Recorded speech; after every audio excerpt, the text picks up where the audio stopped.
Usiwe ni mtu kila unaloliona utakulizungumza kwa ufidhuli, kisha ukajidai kwa kukosa wa kukuambia ukajiona wewe ni msema kweli na wengine wakuchochea huko. Sawa sawa bwana, humweki mtu wewe ukaona ni sifa nzuri. Ni tabia ya kunuka vundo, utakimbiwa na kila mtu. Na tusichoke kuhusiana juu ya jambo hili la kumcha Mwenyezi Mungu Subhanahu wa Ta'ala, hasatan ulimwengu huu tunaoishi, ulimwengu tuliozungukwa na vishawishi na shahawat, na ghafla wajipata wewe pia umeingia katika fitna moja au shahawat au shubuhat. Kwa hivyo huu ni wakati wa kukumbushana daiman tuwe karibu na Allah Subhanahu wa Ta'ala. Hata nikisema kwamba ndiyo mwisho wa dunia sijakosea, kulingana na isharat zote ambazo tumeziona kupitia mafundisho ya Mtume sallallahu alaihi wasallam. Kama kuna jambo ambalo daiman mtu ashikamane nalo ni kuwa karibu na Mungu wake. Angalie kwenye amri za Mwenyezi Mungu, awe atakuwa mstari wa mbele kuzifuata, na vile vile awe na hadhari kufanya yale Mwenyezi Mungu Subhanahu wa Ta'ala anayomkataza. Na vile vile licha ya yote hayo, kwa kuwa wewe na mimi ni wanadamu na mara hujipata tu tumeghafilika tukafanya yasiyofaa kufanywa, basi tuwe wepesi wa kutubia. Angao mwisho wetu ukifika tuwe katika laini ile ya kuwa tumerudi kwa Allah Subhanahu wa Ta'ala, sababu mwanadamu afavyo ndivyo afufuliwavyo. Yani mazingatio ya mwanadamu kwenye maisha yake, kwenye dini yake ni mwisho wake. Al-ibra bil khawatim. Pale mwisho utakapomalizika, pale alimalizika vipi ndivyo atakapohukumiwa, wala sio mwanzo wake. Na tukikumbuka mafundisho ya Mtume sallallahu alaihi wasallam yatazidi kutupa moyo, kwanza kwa kutupa hofu.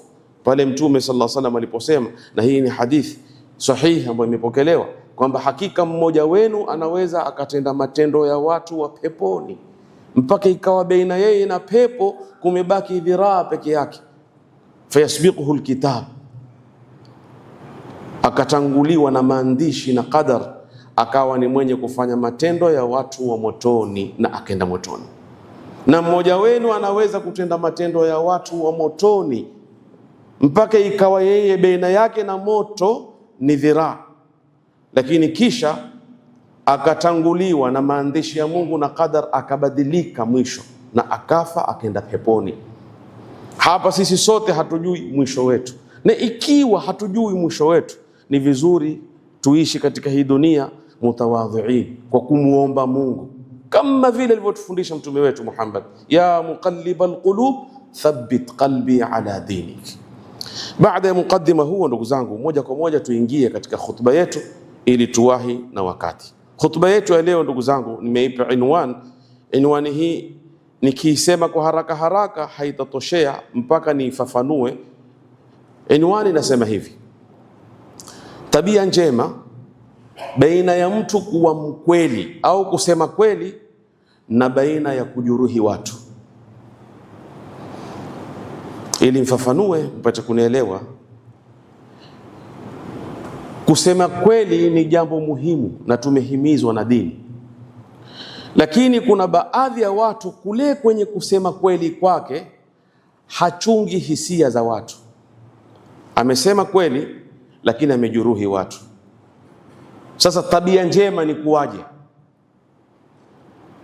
Ni uwe ni miongoni mwa wale wanaosema mimi sijui kufanya mujamala bwana, mimi bwana mtu nampa ukweli wake bwana, au tuweje? Haya ndio ninayotaka kuyazungumza kwenye khutba ya leo, na namuomba Allah Subhanahu wa Ta'ala atie taufiki tuwe ni miongoni mwenye kusikiliza kheri na kufuata. Ndugu zangu Waislamu, inna min a'dham ma yuzayyinu al-insan, katika mambo yanayompamba huyu mwanadamu na kufanya mizani yake iwe mzito kesho yaum al-qiyama, husnul khuluq, ni mtu kuwa na tabia njema. Yani mtu kujua namna ya kuamiliana na watu na kuwa na tabia njema. Tukitaka wa kumuiga bora, hatuoni zaidi ya mtume wetu Muhammad sallallahu alaihi wasallam. Mwenyezi Mungu atuambia, laqad kana lakum fi rasulillahi uswatun hasana liman kana yarju Allah, kwa mtu anayemtaraji Mungu, anayejua kwamba kuna Mungu na kuna kufufuliwa na kuna hisabu, wal yawmil akhir.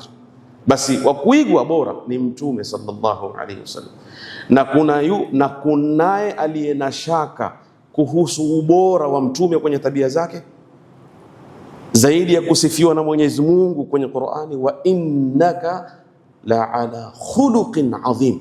Muhammad, wewe upo kwenye kilele, sio tu una tabia nzuri, upo juu kabisa, upo kwenye kilele kabisa. Tabia za Mtume sallallahu alaihi wasallam zimekamilika kwa ubora wake, salawatu rabbi wa salamuhu alayhi.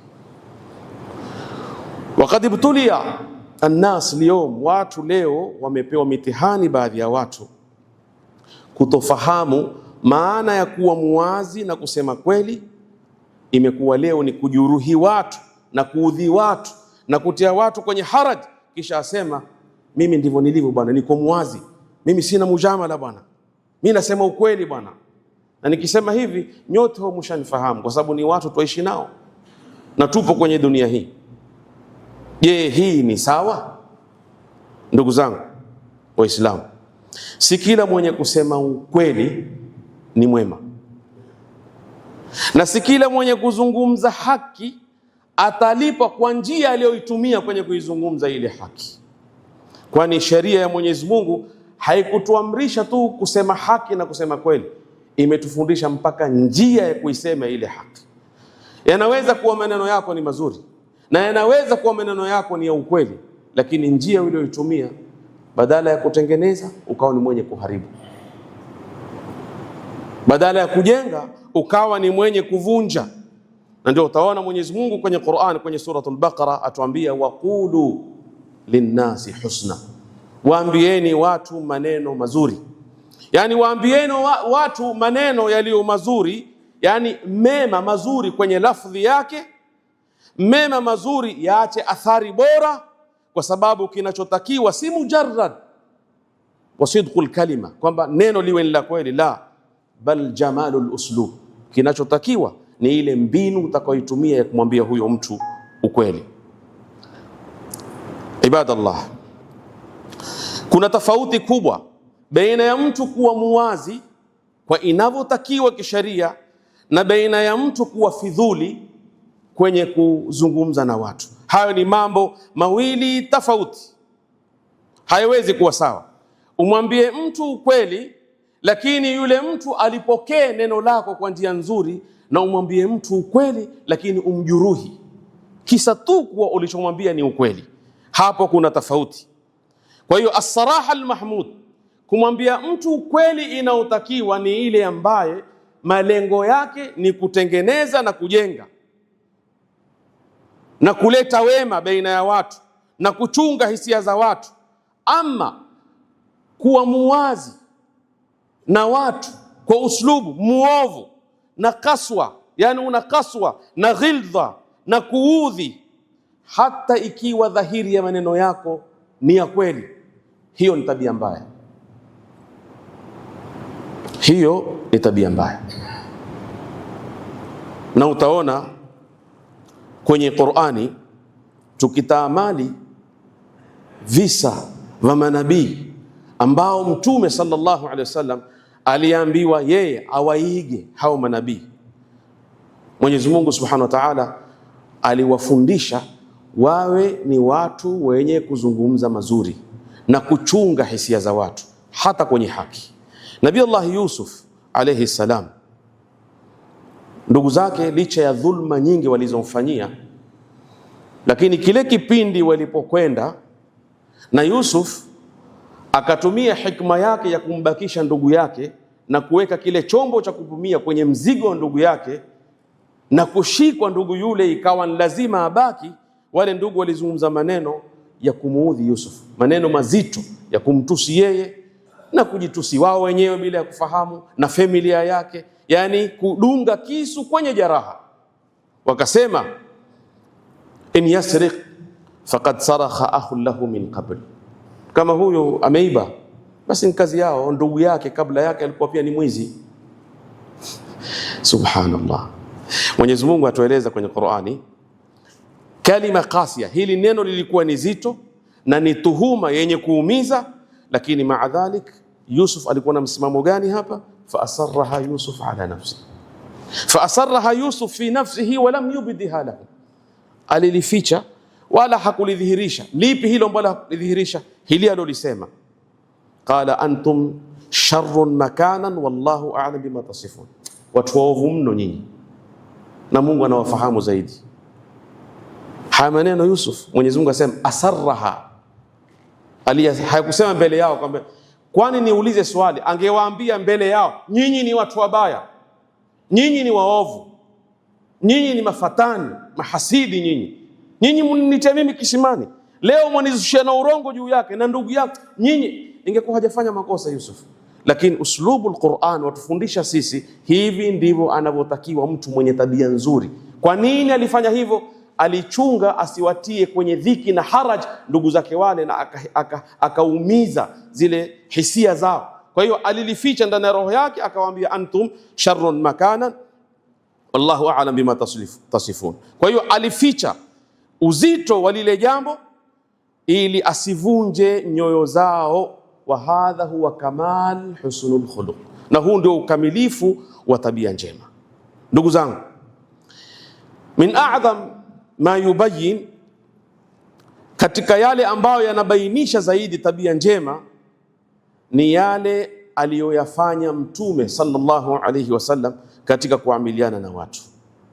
Siku moja Mtume sallallahu alayhi wasallam alikuwa na Aisha. Akaja mtu, yule mtu alipotokezea, alipomuona Mtume sallam, akasema bi'sal akhil ashira, kwa kweli si watu wazuri hawa. Lakini akiingia Mtume akazungumza naye vizuri yule mtu, yani akampa nasaha kwa njia nzuri, akamweleza kwa njia ya upole.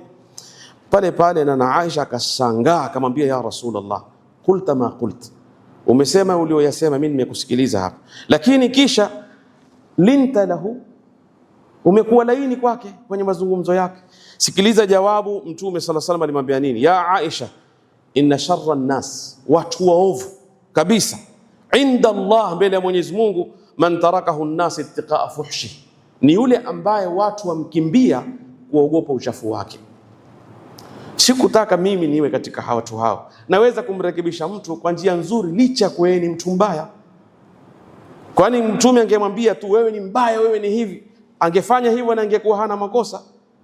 Lakini aliona kwamba hii ndiyo njia ya kuweza kumfikishia ujumbe bila ya kumjarih. Kwa hiyo Mtume hakumwambia mbele yake yale maneno. Na haya tunaona ni manhaji ya Qur'ani kwenye mengi, kwa sababu Mtume sallallahu alaihi wasallam ameambiwa na Mwenyezi Mungu, hata wale maswahaba, kama si tabia zake njema, kama si maneno yake laini mazuri, kama si moyo wake kuwa laini kwa wale maswahaba zake, asingeweza kuuteka moyo wa yoyote. Fabima rahmatin min Allah linta lahum walau kunt, ambiwa Muhammad haya maneno, wewe Muhammad, lau ungekuwa fadhan, ni mwenye maneno makali, ghalidha alqalb, moyo wako una ususuavu mgumu, dan fadhu min hawlik, wangekukimbia hawa watu. Sasa ikiwa Mtume sallallahu alaihi wasallam aambiwa hivi, wewe kwenye kuamiliana na watu watakiwa uweje kwenye kueleza watu, hata kwenye ile unaoiona wewe ni haki, hata kama wale watu wako kwenye batil. Hivi wewe utamshinda Mtume sallallahu alaihi wasallam kwa hamu na ghera ya da'wa na kuongoza watu? Mtume huyu wetu sio yule Mwenyezi Mungu aliyotuambia kwenye Qur'ani, laqad ja'akum rasulun min anfusikum azizun alayhi ma anittum harisun alaykum bilmu'minina raufur rahim. Lakini ma'al asaf shadid, kuna watu wallahi wana ghera, wanajiona wana ghera ya dini hata kumshinda Mungu. Mwenyezi Mungu ambaye ndiye alituumba sisi kwa ajili ya kumwabudu yeye, Mwenyezi Mungu ambaye ndiye aliyetukanya sisi tusifanye yale aliyotukataza, lakini baada ya hapo Mungu huyu amwambia Mtume, qul ya ibadiy alladhina asrafu ala anfusihim la taqnatu min rahmatillah inna Allaha yaghfiru dhunuba jami'an. Muwaone watu eti wao wana ghera zaidi ya Mungu, wana ghera zaidi ya Mtume, ni wakali kushinda manabii, kisa yuko kwenye haki. atakuporomoshea maneno, ufidhuli, maneno yasiyokuwa na maana, matusi, kejeli, kisha asingizia yeye yote haya ayafanya eti ni mfuasi wa mtume. Kalla, hasha. Mtume yupi huyu? Tunayemjua sisi Muhammad bin Abdullah ibn Abdul Muttalib salawatu rabbi wasalamu alayhi, au mtume yupi? Mtume huyu aliyekuwa na tasamuh na tabia njema mpaka kwenye kuamiliana na watu, hataki kujuruhi nyoyo za watu kwa kutumia maneno yake mazuri, ndiye unayemfuata wewe, unayedai kuwa wewe ukali wako umetokana na mtume, ufedhuli wako umetokana na mtume, maneno yako machafu na kutusi umetokana na mtume. Kalla, labda utuambie mtume mwingine, si huyu, wala hakuna kamwe, kwa sababu hao manabii wote, huyu wetu salawatu rabbi wasalamu alayhi aliambiwa ulaika alladhina hada Allah fabihudahu muqtadi. Hao manabii ndio walioongozwa na Mungu, na wewe Muhammad fuata mwongozo wao. Mtume alikuwa anajua uhakika wa yule mtu, lakini hakumjuruhi kwa maneno yake. Alikuwa anajua aibu zake, lakini hakumfedhehesha mbele yake. Wa hadha huwa khuluqun nabawi alazim, na hii ndio tabia njema ya mtume wetu Muhammad sallallahu alayhi wasallam, kwa sababu Qur'ani imemfundisha hivyo, idfa billati hiya ahsan. Siku zote wewe rudi kwa lililo zuri zaidi. Fa idha alladhi bainaka wa bainahu adawa kaannahu waliyyun hamim. Hilo litamfanya yule ambaye adui yako atageuka kuwa rafiki yako. Kuna zaidi ya Firaun aliyedai uungu, tena sio kudai uungu tu, yeye alijua akidai kwa yeye ni Mungu wa kawaida atakataliwa, kwa sababu hata wale wafuasi wake walikuwa wanajua kuna Mungu, na si yeye Firaun, walikuwa wanajua. Sasa vipi yeye awaambie mimi ni Mungu na wamkubalie? Akaona yeye awaambie ana rabbukum al-a'la, mimi ni Mungu wa huyo Mungu wenu, sio Mungu wa kawaida. Na yeye mwenyewe anajua kuwa yeye si Mungu, na anajua angesema mimi ni Mungu asingekubaliwa, lakini alikuja na lugha nyingine ya kusema hata huyo Mungu wenu mnayemwamini nyinyi yuko chini yangu, ana rabbukumul a'la. Lakini alipotumwa Musa na Harun kwenda kwa Firaun, Mwenyezi Mungu hakuwaambia nendeni mkampe ukweli, nendeni mkamwambie wewe wajidai ni Mungu na wewe si Mungu. Aliwafundisha mpaka njia na uslubu wa kuzungumza naye. Kwa sababu gani? Lengo hapa ni da'wa, lengo ni wanadamu wamjue Mungu, lengo ni wanadamu wajue walipofikia kuwa ni pabaya warudi. Na huwezi ukamwita mtu kwa kutumia lugha mbaya akakusikiliza. Mwenyezi Mungu akawaambia faqula lahu qawlan layyinan la'allahu yatadhakkar au yakhsha. Firaun. Kwa hivyo ikiwa Firauni ni mbaya kuliko wote, wale wengine wote watastahiki tutumie lugha nzuri zaidi. Na ikiwa ujiona wewe ni mwema sana, kumshindi Musa. Musa ni kalimullah. Na kama ujiona una ghera ya dini, kumshindi Musa pia. Musa alikuwa na ghera ya dini, na anamjua Mungu kuliko wewe, na yuwazungumza na Mwenyezi Mungu mpaka akaitwa kalimullah. Lakini Mwenyezi Mungu anamguide, usende tu na maneno ya kawaida, nenda na maneno mazuri. Qula lahu qawlan layyinan la'allahu yatadhakkar au yakhsha. Ndugu zangu, Mtume sallallahu alayhi wasallam alikuwa ni mwingi wa haya, na hii tabia ukiwa nayo mshukuru Mwenyezi Mungu.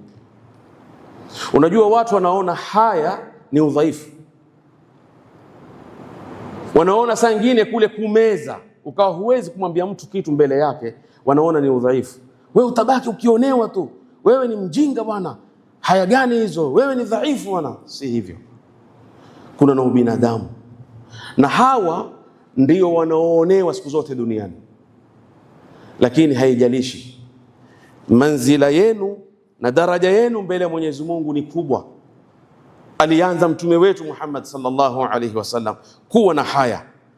Na hapa nataka kuwapigia mfano wa baadhi ya masahaba tu, na mtume aliamiliana nao vipi pindi walipofanya jambo ambalo yeye mtume haridhiki nalo, lakini hakuweza kuwafesi. Mbona hakuweza kuwafesi, kuambia? Kwani kuna ubaya kumwambia mtu ukweli? Mtume hakuwa hivyo. Mwenzako yuaja kula nyumbani adhuhuri, salamu alaykum, vipi chakula tayari? Usije bwana, sijakualika, chakula cha saizi yangu tu bwana.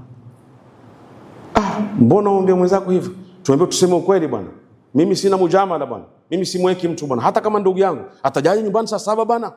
Na yuajiona yeye ni mtu mzuri, maana yake anapenda kusema ukweli. Ni tabia mbovu hiyo. Una ukweli huo, huko ni kukosa haya. Mwenyezi Mungu atueleza kwenye Qur'ani kwamba kuna baadhi ya maswahaba walikuwa wakija kwa Mtume sallallahu alaihi wasallam wakikaribishwa chakula wakila, na baada ya kula wakipiga gunzo pale, hawatoki. Lile jambo likawa Mtume la muudhi, fayastahi minhum salawatu rabbi wa salamu alayhi, au na haya, hawezi kuambia jamaa nitakupumzika, jamaa tokeni. Wewe ukijiona uko hivyo, sema alhamdulillah, wallahi sujudu. Una tabia ya Mtume sallallahu alaihi wasallam. Kama tabia yako ni hii, hawezi atawafesi vipi? Nianzeje mimi niambie watu tokeni majumbani? Hivi ndivyo alivyokuwa Muhammad sallallahu alaihi wasallam, shadidul haya. Alikuwa na haya kama vile binti alivyosifiwa. Leo nyinyi mnasema mtu kuwa na haya ni matusi. Utakaje na haya bwana kama mwanamke? Mtume sallallahu alaihi wasallam alikuwa na hiyo tabia. Mwenyezi Mungu subhanahu wa ta'ala akateremsha aya kumtetea. Hizi haya zake zitamtia dhiki siku zote huyu. Mwenyezi Mungu akateremsha aya kwenye Qur'ani, itasoma ila qiyami saa. Ya ayyuhalladhina amanu, waliambiwa enyi mlioamini, msiingie nyumba ya mtume mpaka mupewe idhini, na mkiingia msikodoe macho kutazama chakula, lakini mnapoitwa kula nendeni, na mkisha kula tawanyikeni, tokeni mwenda zenu, msikae kupiga gumzo. Inna dhalikum kana yu'dhi an-nabi fayastahyi minkum, hilo la kuketu kupiga gumzo la muudhi huyu mtume wenu, na anaona haya hawezi kuambia. Wallahu la yastahyi min al-haq, na Mungu haoni haya kwenye kusema la haki. Mwenyezi Mungu akatumia hikma yake kwa rehema zake na uadilifu wake kumtetea mtume wake Muhammad sallallahu alaihi wasallam. Ninachokitaka ni hicho. Wewe ukienda pale hoteli, kuna watu huacha kunywa chai anaoipenda au kahawa anaoipenda, kisa ameketi na marafiki zake, akitoa kununua kahawa pesa ni kahawa moja. Hivi ndivyo anavyofanya mwenye haya. Wallahi hanywi, yosikia haraji. Lakini ukijiona wewe waweza kwenda mahali na wenzako marafiki, baba niletee kitumbua kimoja na chai, na umekaa na wenzako na ukaweza ukula na ukamaliza, hata usipate haya kwa ndugu zangu wataniangalia, baba tabia yako mbovu, wanuka wewe, wala huna tabia ya Mtume sallallahu alaihi wasallam. Maana hapa tumeelezwa tabia moja, lakini kwa ujumla hii ndio tabia ya mtu mzuri. Huwezi kumfesi mtu kwenye haki yako, waona haya, ili usimjarih, ili usimuumize. Na wewe basi amiliana na watu hivyo, usijifanye wewe kwa tabia yako mbovu eti mimi ni mkweli, mimi sina mujamala bwana. Na watu kama hawa jamani, tusiwasifu hivyo, tutawaangamiza.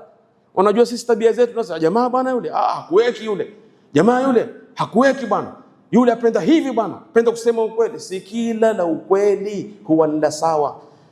Ni kweli lakini uslub, unaweza ukawa jambo ni kweli lakini njia uliyoitumia.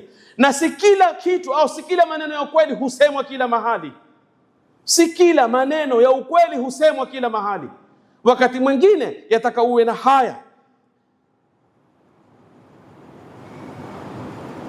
Wewe mtu akikubishia kwako, amekuja kwa time ambayo si nzuri, mathalan amekujia adhuhuri, amekuja baada nishaweza kumwambia toka bwana, maasalamu bwana, mimi nishaingia nyumbani kwa mke wangu na mtoto wangu bwana, sasa time by. Waweza kufanya hivyo? Ukiweza kufanya hivyo, tabia zako mbovu. Usiseme lakini Mwenyezi Mungu asema wa idha qila lakum irji'u farji'u. Mungu asema mkiambiwa rudini, rudini. Kwa hiyo mimi nafuata Qur'an. Hata maswahaba wafuata Qur'an kukuliko, lakini walishindwa kulifanya hilo.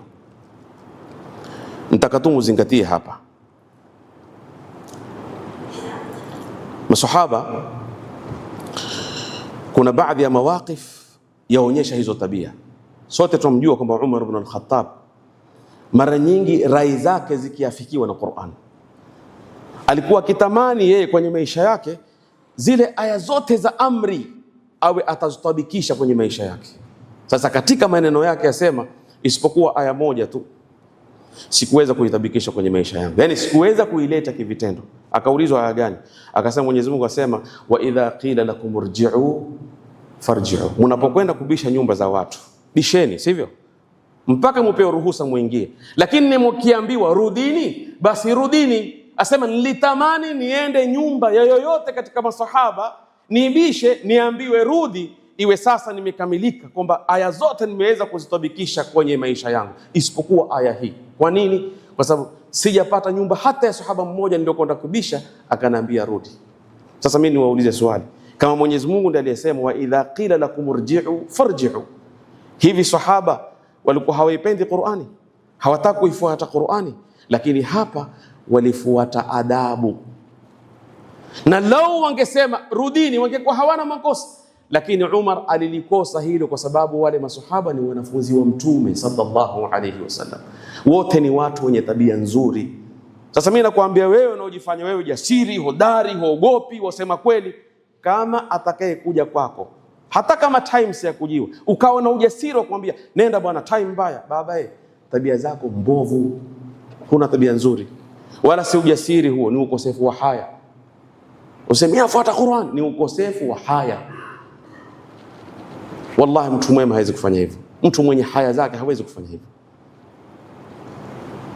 Ile haya inakuzuia. Yaliyobaki tutayamaliza kwenye khutba yetu ya pili. Aqulu qawli hadha wa astaghfirullah li wa lakum fastaghfiruhu innahu huwal ghafurur rahim wa huwal barrul karim.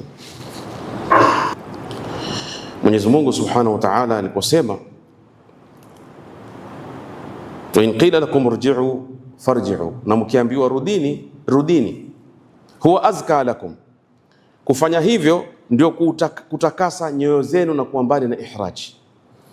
Lakini tumesema hapa kuwa masahaba waliamua kuamiliana na hii aya kwa adabu, hawakutaka kuamiliana na aya kwa maandishi. Maana wangeweza kufanya hivyo, lakini ni kwa sababu tabia zao zilikuwa nzuri na ni watu wenye haya zao na ubinadamu, wakawa washindwa kulifanya hilo. Kuna kisa cha bwana mmoja alikuwa ajulikana kuwa yeye ni mtu sarihi, mpaka watu wakimzungumza yule bwana mwazi, yule bwana hana mujamala, yule yuwakupa hapo kwa hapo. Basi ile tabia ikambeba, akikaa mahali aweza akakuona shaka akakupa nalo.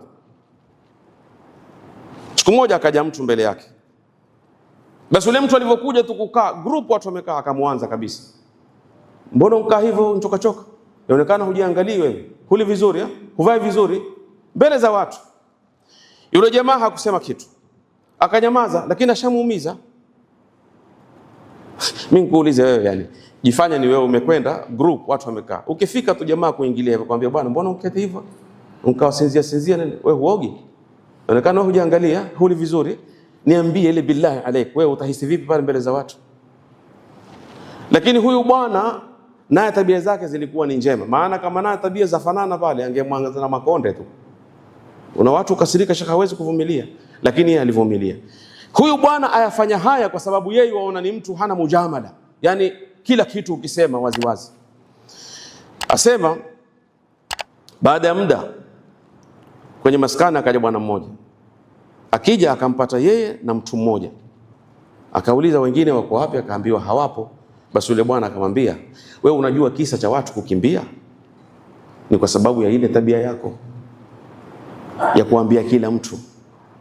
Ungekuwa ni mtu mwenye tabia njema, ungejaza majlisi hapa kila siku, watu ungekuwa wazidi. Lakini kule kujifanya wewe ni mkweli, ni sarihi, huna mujamala, ndio ukaona leo kwenye majlis umbaki na watu wawili. Yule bwana akasikitika sana, akasema nilidhani nina tabia nzuri, kumbe nina tabia mbovu, mpaka nimekimbiwa na watu. Mawaidha yule bwana yakamfanya sasa yeye aanze kutaka kujibadilisha. Ndugu yangu, hebu jipambe na tabia njema. Usiwe ni mtu kila unaloliona utakulizungumza kwa ufidhuli, kisha ukajidai kwa kukosa wa kukuambia, ukajiona wewe ni msema kweli na wengine wa kuchochea huko. Sawa bwana, humweki mtu wewe ukaona sifa nzuri. Ni tabia ya kunuka vundo, utakimbiwa na kila mtu. ujiulize sababu nini. Kumbe ni huko kujifanya wewe ni muwazi. Mimi simweki mtu. Nyinyi angalieni hata katika familia, yule unayekwenda kumtembelea akikithirisha lawama, wataka kwenda tena pale kwake? Wewe unaenda kumsalimia salamu alaykum, hamwangalii mtu, hamji nyumbani, nyinyi kazi yenu ni hivi. Haya basi, samahani, mimi nilikuwa na hivi. Siku ya pili utarudi, na ukirudi utarudi na kusoma Qur'an. Upige kwanza ayatul kursi, bismillahirrahmanirrahim ya rabbi, ndio uingie. Mtu mwenye maneno hayo ya lawama nyingi, kisa yeye hamweki mtu, hiyo ni tabia mbovu ya uvundo. Kitahamaka utajipata uko peke yako na watu wote wamekukimbia, na hao watu wapo kwenye haya maisha. Mwenyezi Mungu awaongoze na Mwenyezi Mungu awatoe katika hizo tabia mbovu. Ndugu zangu, ni nyumba ngapi leo watu wamefarikiana sababu ya watu kutochunga maneno yao? Ni marafiki wangapi leo wametengana sababu ya neno ambalo halina rahma?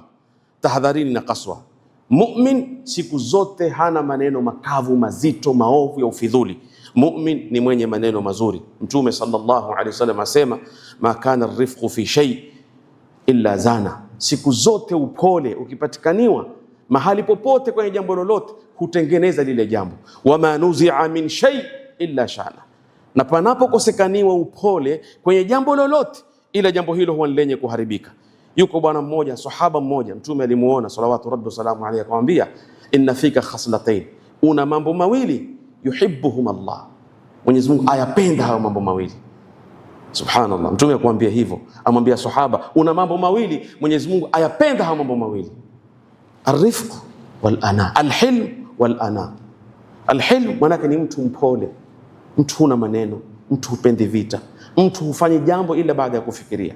Ana ni mtu mtaratibu, akitaka kuamua jambo hupiga mahesabu, akaangalia maaluhu, mwisho wake, je, hili litajenga au litavunja kabla ya kulisema. Alimwambia Mtume, wewe una mambo mawili, Mungu ayapenda. Kwa hivyo na mimi na wewe tukiwa na hizo tabia tutapendwa na Mungu, na kinyume chake Mungu hakupendi kama watu hawatakupenda kwa hiyo tabia yako. Mwenyezi Mungu ndiye shahidi wa watu na sisi wenyewe ni mashahidi wa watu. Kwa hiyo tuweni na tabia nzuri. Ibadallah, kumbukeni daima anna alkalima, neno linalotoka kwenye kinywa chako huenda lisitoke kwenye moyo wa ndugu yako. Zingatia daima, neno ambalo limetoka kwenye kinywa chako huenda lisitoke kwenye moyo wa ndugu yako, sababu wewe ulilitoa tu ukaona ni jambo dogo, lakini litabaki milele na milele kwa sababu umemjeruhi mtu. Kumbukeni anna sidq la yaani alqaswa, kuwa mkweli si lazima uwe mtu mgumu. Wa anna aljur'a, na kuwa mtu jasiri, la taani alfadhadha, si lazima uwe fidhuli. Wa anna husnul khuluq, na kuwa na tabia njema, laysa dha'fan, si udhaifu, bal rif'a inda Allah, bali kuwa na tabia njema hiyo ni daraja mbele ya Mwenyezi Mungu. Wa mahabba fi qulubi nnas, na kupendwa na watu. Kunu rahimakumullah, kuweni, Mwenyezi Mungu awarehemu, mimman idha takallamu, kuweni ni katika wale ambao wakizungumza, aslahu, hutengeneza, wa idha nasahu, na wakitoa nasaha, latufu, yani huwa ni watu wapole, wa idha sadaku, na wakiwa ni wenye kuzungumza ukweli, ahsanu, huwa wema. Mwenyezi Mungu atuongoze katika tabia zilizokuwa njema, kwani yeye Allah ndiye mwenye kuongoza watu kwenye tabia hizo njema, na sisi atuweke miongoni mwa hao watakaokuwa na tabia njema, ili mizani zetu zende zikawe nzito kesho mbele ya siku ya Kiyama, na pia tuwe karibu na Mtume sallallahu alaihi wasallam, kwa sababu mtume wetu Muhammad sallallahu alaihi wasallam asema, inna aqrabakum minni majlisan yawm alqiyama ahasinukum akhlaqa, kati yenu yule ambaye atapata makao karibu na mimi zaidi siku ya Kiyama ni mtu mwenye tabia njema. Ukiondoka watu wote watatoka na machozi, watu wote walia, lakini usiwe ni katika wale wakiondoka watu wasema tumepumzika. Kama ni dini, basi kuna mwenye dini ambaye ni Mungu. Kama ni ghera na dini, humshindi Mungu na Mtume sallallahu alaihi wasallam. Amiliana na watu vizuri. Ukali, matusi, ufidhuli, kejeli si mwenendo wa Mtume, wala hiyo si da'wa, huo ni ufidhuli. na utakufa na ufidhuli usipotubia, na hutapokelewa vizuri mbele ya Allah subhanahu wa ta'ala. Sallu wa sallimu ala rasulillah. Inna Allah wa malaikatahu yusalluna ala nabi ya ayyuhalladhina amanu sallu alayhi wa sallimu taslima.